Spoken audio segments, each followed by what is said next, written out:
कहानी की शुरुआत होती है साल 1929 में।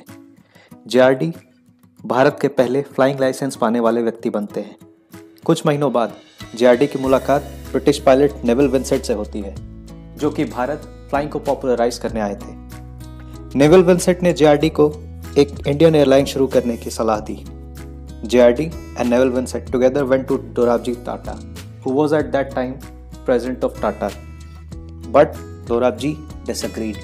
बहुत समझाने बुझाने के बाद दोराबजी ने अग्री किया और साल 1932 में 2 लाख रुपए के investment, 2 pilots, 3 ground engineers, 4 Coolidge और 2 सिक्योरिटी गार्ड्स के साथ टाटा एविएशन सर्विसेज का जन्म हुआ और ये कंपनी 1 साल के भीतर ही प्रॉफिटेबल हो गई। अब फंड्स की जरूरत थी तो टाटाज ने ब्रिटिश सरकार को अप्रोच किया, लेकिन ब्रिटिश सरकार डिनाइड। तो टाटा ने अपने पैसेंजर से लोन लिया और इस एयरलाइंस को चलाया और बहुत प्रॉफिटेबली चलाया। साल 1940 JRD took the decision to take the company public. अब यहाँ 3 स्टेक होल्डर्स थे, Tatas, the British government and the public. And in this year Air India was born and the Maharaja, the iconic Maharaja came into being. ऐसा नहीं था कि उस वक्त air India के सामने चैलेंजेस नहीं थे। उस वक्त royal Dutch airlines, air France, British overseas Airways corporation जैसे बड़े प्लेयर्स इंडिया में ऑपरेट कर रहे थे।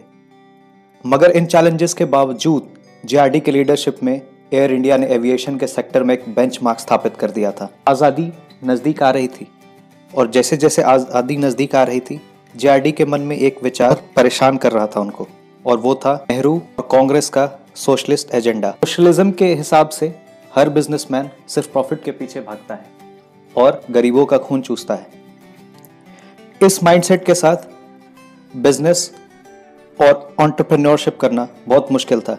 इस चैलेंज को जेआरडी भली भांति समझ रहे थे। साल 1948 जेआरडी ने सरकार के पास एक प्रपोजल भेजा कि अब हमें इंटरनेशनल मार्केट में उतरना चाहिए।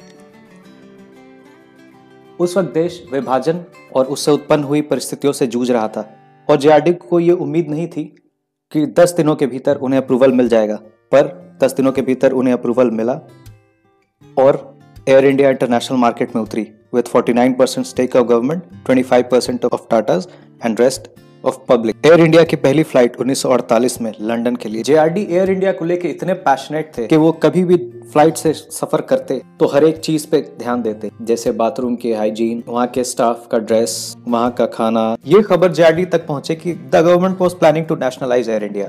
उन्होंने एक चिट्ठी तब के प्रधानमंत्री जवाहरलाल नेहरू के नाम लिखी, जिसमें उन्होंने बताया कि गवर्नमेंट को एयरलाइन ऑपरेट करना एक बहुत ही डेंजरस और गलत डिसीजन साबित होगा, क्योंकि airline operation is a very cost intensive business. But the socialist politics got better of JRD और 1952 में एयर इंडिया को जेआरडी के विशेस के अगेंस्ट नेशनलाइज कर दिया गया और जेआरडी को उस कॉरपोरेशन का प्रेसिडेंट बनाया गया। लेकिन अब डिसीजन मेकिंग प्रोसेस बहुत स्लो हो चुका था। जो डिसीजंस टाटा के बोर्ड मीटिंग्स में 1 घंटे में लिए जाते थे, वो अब 2-2 दिन की मीटिंग के बाद भी नहीं लिए जा सकते थे। Resultant decision making process became very slow, quality deteriorated and air India slipped on rankings. 1978 में मोरारजी देसाई ने जेआरडी को एयर इंडिया के बोर्ड से हटा दिया। Politics, corruption and delayed decisions, इन सब ने एयर इंडिया को पीछे ले जाना शुरू किया। वो एयर इंडिया जो कभी इंडियन एविएशन का प्राइड हुआ करती थी, कर्जे में आ। कुछ वर्ष पहले अटल बिहारी वाजपेयी ने एयर इंडिया शेयर्स को बेचने का प्रपोजल रखा, लेकिन तब के अपोजिशन की वजह से वो ऐसा कर न सके। फिर दोबारा 2013 में अजीत सिंह ने, जो तब के एविएशन मिनिस्टर थे, ने एयर इंडिया के स्टेक्स बेचने का प्रपोजल रखा, लेकिन भाजपा और अन्य अपोजिशन पार्टीज के विरोध की वजह से ये ना हो सका। फिर 2018 में भाजपा की सरकार ने एयर इंडिया के 76% स्टेक बेचने का प्रपोजल रखा, लेकिन कोई भी प्राइवेट प्लेयर उसे खरीदने को तैयार नहीं हुआ। फाइनली 2020 में गवर्नमेंट ने 100% एयर इंडिया को बेचने का फैसला किया और फाइनली टाटा ने ये बिड जीती। And here it is, the Maharaja comes back to the Tata. ये स्टोरी आपको कैसी लगी हमें कमेंट बॉक्स में कमेंट करके ज़रूर बताएं। And keep sharing your love, keep supporting. और अगर आपको ऐसी स्टोरीज अच्छी लगती हैं then please subscribe to our channel. On this note the story teller signing off. जय हिंद।